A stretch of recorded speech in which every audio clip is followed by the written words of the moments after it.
Okay, let's unpack this. We all want confidence. We crave that feeling of, capability and self-assurance. Mm, But for most of us, that desire constantly bumps up against this huge immovable wall called fear. right. So today, we're taking the blueprints to that wall and figuring out how to turn it into a foundation. Exactly. We pulled material from a source called, you got this, the Face Your Fear, Yeah. Find Your Confidence. And the mission here, it's not about achieving some mythological state of fearlessness. Right. That's not a real thing. It's a dangerous fantasy, really. Mm. I mean, if you have a pulse, fear and anxiety are hardwired into your system to keep you alive. Which means we stop fighting the feeling and we start working with it. Precisely. We are going to focus on managing the perceived fears, like the fear of failure or social rejection, the things that actively stop you from moving forward. Mm. The text makes a powerful case. Fear and confidence are, in fact, two sides of the same coin. And we're going to explore the framework, the neuroscience, and then the practical toolkit for making sure confidence wins out. We want to show you how your brain works against you, especially in the modern world, and then give you the actual strategies to turn those mental blocks into building blocks for genuine sustained success. So let's start with the geography of this. Where does growth actually happen? We all know the comfort zone. Of course, it's stable, it's secure, predictable, and it's necessary. You need it for rest and recovery. But staying there, well, that's where the downside comes in. If you live solely in that space of equilibrium, you just won't experience intellectual development or personal growth. You have to be willing to leave the duvet. And this isn't just, a motivational poster slogan. This is backed by over a century of research. Okay. Think back to the Yerkes and Dodson experiment from 1908. Yeah. They showed that performance, even in mice, improved with mild stress. In that case, it was mild electrical shocks, but only up to a point. Too much stress and performance just plummeted, creating that famous inverted U curve. So a little stress, a little discomfort, it's not just okay, it's actually scientifically beneficial for peak performance. And that's the signal that you're entering the learning zone. Yes, the learning zone, or the success zone, some call it, that's the sweet spot where you develop new capabilities. Yeah. This zone inherently involves risk, and because you're doing something new, you feel momentarily, out of control. And since your primal survival instinct demands control, feeling out of control triggers that stress response. And the key then is navigating that anxiety. The goal is what the authors call a stretch zone experience. Right, which gives rise to optimal anxiety. This is that moderate, slightly above average stress level, but it's limited in time. And you're managing it. And that's the difference between optimal anxiety and just being overwhelmed. Exactly. By choosing to be there, by managing the pressure, you're actually instilling a sense of control over a seemingly stressful situation. And that builds your confidence reservoir. It's like a controlled burn, It's necessary for new growth. Okay, but we have to talk about the dangers here. If you push too hard or stay too long or bite off more than you can chew, you slide into the panic zone. What happens then? That's where you hit burnout. Performance drops sharply, both physically and emotionally. All right. And what happens next is often overlooked. People retreat quickly, but that horrible, overwhelming experience actually causes their comfort zone to shrink. Oh, wow. Their brains tag challenging activities as dangerous, reinforcing this idea that they should never, ever try that again. That sounds like a fast track to what you call the zero zone. We call it the zero zone or the survival zone. It sits below your comfort zone. This is a place of suffering, emotional depletion, just trying to survive day to day. So the takeaway for you is, if you get pushed too far into panic, you might end up here with a comfort zone that is smaller and more rigid than when you started. So the ideal strategy isn't to leap wildly into the panic zone. It's to consistently lean into the learning zone, incrementally expanding your boundaries. And then returning to the comfort zone for stability and rest before the next attempt. It's a rhythmic expansion, not a sprint. Now that we understand the geography of action, let's look under the hood at the brain, because this is where that perceived fear, the stuff holding us back, is really created. Right. The initial fear response is physical. You get adrenaline, cortisol, all triggered by a specific brain circuit designed for survival. And the lead actor in this ancient drama is the amygdala. The amygdala. Think of it as this little almond-shaped structure. It's your ultra-vigilant, often overzealous security guard. A security guard that never takes a day off. Never. It gets raw sensory data from the thalamus, and it reacts instantly and automatically, often before your rational mind even registers what the stimulus is. It's the ultimate knee-jerk reaction, the fast lane to fight or flight. The problem, of course, is that in the 21st century, the amygdala is still reacting to, say, a public speaking engagement or sending a high-stakes email the same way it would react to a saber-toothed tiger. Exactly. You get the racing heart, the hormone dump, but there's nowhere to physically run or fight, so those hormones just circulate, causing anxiety. Thankfully, we have the prefrontal cortex, the PFC. It's the adult in the room, located right in the front of your brain. That's the center for logic, reason, and moderation. So the PFC should ideally step in and say, hold on, security guard, this is just a meeting, not a mugging. But why is the fear response so fast and the rational override so slow? Because the amygdala's fear pathway is simply faster than the PFC's rational pathway. Yep. It's a survival mechanism. If you see a shadow in the woods, you don't stop to rationally determine if it's a bear or a tree branch. You react first. Right. The issue is that the amygdala relies heavily on what we call fear conditioning. So everything we think we're afraid of outside of loud noises and falling is learned. It's learned. And then it's reinforced by the brain's memory center, the hippocampus. The hippocampus provides context to surrounding circumstances, the emotional significance to the amygdala. They create these fearful associations lightning fast. Sometimes just one bad experience is enough to condition a fear response to a totally neutral stimulus. The classic cruel example is the historical Little Albert experiment. Right.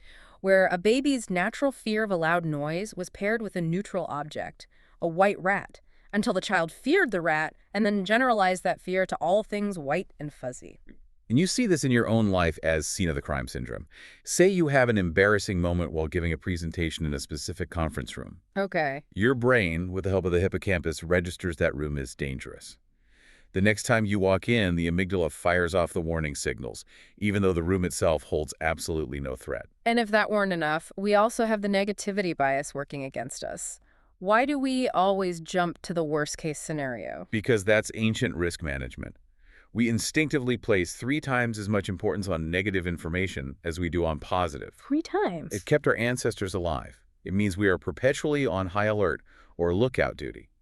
The insight here is, if you are constantly dwelling on worst-case scenarios, that isn't paranoia. That's just your biology doing its job. Yeah. A job you have to learn to override. But the good news is that we have that rational override available. The amygdala might be the star of the archaic limbic system, but the PFC is your star. Yes. It's the part of the brain responsible for higher-level thinking. By actively challenging those perceived fears, we finally kick that logical mind into gear. So if the science explains the fear, how do we actively build confidence? We need to understand that confidence is not a fixed personality trait. Right. It's an attribute you cultivate through repeated experience. The source material offers a really great framework for this. Confidence is essentially built on a foundation of comfortable neutrality, being okay with all probabilities plus experience. And to get that experience, you need courage. It's so crucial to distinguish confidence from courage. Okay. Courage is the act of proceeding when you are fearful. It's what you invoke to start something new outside the comfort zone. Confidence is a result of being courageous. The more confidence you accumulate, the less you need to rely on sheer, raw courage. But the bedrock of this whole structure has to be solid, and that means separating self-confidence from self-esteem or self-worth. Why is that distinction so important? Because self-confidence is domain-specific. Yeah. It's your belief in your ability to perform a specific task or action. Self-esteem or self-worth is general. It's how you see yourself as a worthwhile human being, regardless of performance. If you mix the two up, your fear of failure just skyrockets. You're saying if I fail at a project, my amygdala starts sending signals that I am fundamentally a worthless person. Exactly. Failure chips away at your self-worth if you allow it to be tied to external factors. You need an internal shield. And that shield should be constructed of what? Internal values. Yeah. Things like loyalty, integrity, or empathy. Things you can control. So external determinants, your net worth, your social media status, your job title, your looks, those cannot be the pillars of your self-worth. No, because you cannot fully control them. And when they fluctuate, your fear increases dramatically. By rooting your worth in internal attributes, you create a shield that allows you to fail at a task without feeling that failure defines you as a human being. That shield needs to be in place because we face these confidence killers, especially maladaptive perfectionism. This is striving for standards high beyond reach or reason. Right. This isn't healthy striving, this is a roadblock. It absolutely is. When the perfectionist actually achieves success, they can't appreciate it. They immediately think, oh, that could have been better, or I just got lucky. Mm. This process actively hinders the growth of self-confidence Yeah. because the brain never registers the achievement as a win. It reinforces the fear that the next performance will reveal their inadequacy. Which perfectly leads into imposter syndrome, that feeling that your inadequacy is about to become known. It's the gap between your public self and your private self-concept. And what's fascinating here is the psychological insight behind it. The Dunning-Kruger effect shows us that those who are truly incompetent, they rarely spend time worrying about their inadequacy. Right. If you have the self-awareness and competence to worry that you might be a fraud, you're almost certainly not one. You're already self-monitoring and striving for high standards. And we know that vulnerability is often gendered. Research shows women are more vulnerable to imposter feelings and more likely to internalize failure, blaming themselves rather than external circumstances. This requires a very conscious effort to challenge that internal narrative.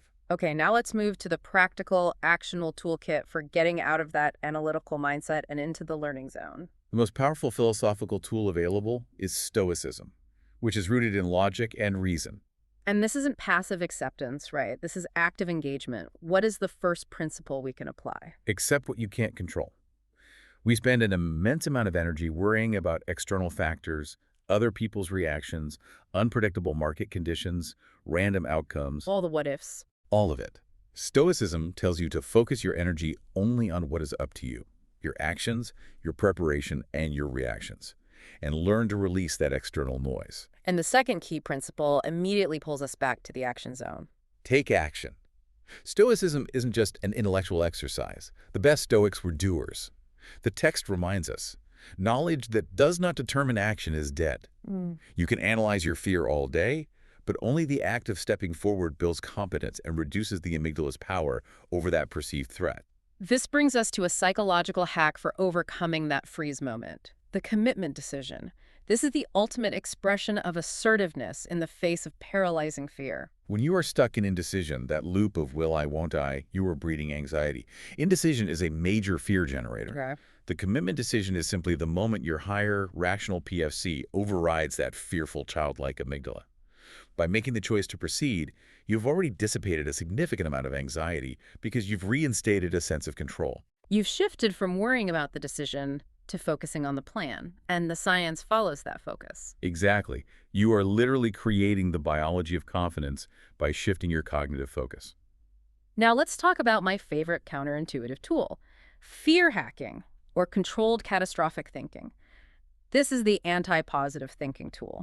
You don't tell yourself it will be fine. Instead, you proactively imagine the specific worst-case scenario and then create a rational resolution for it.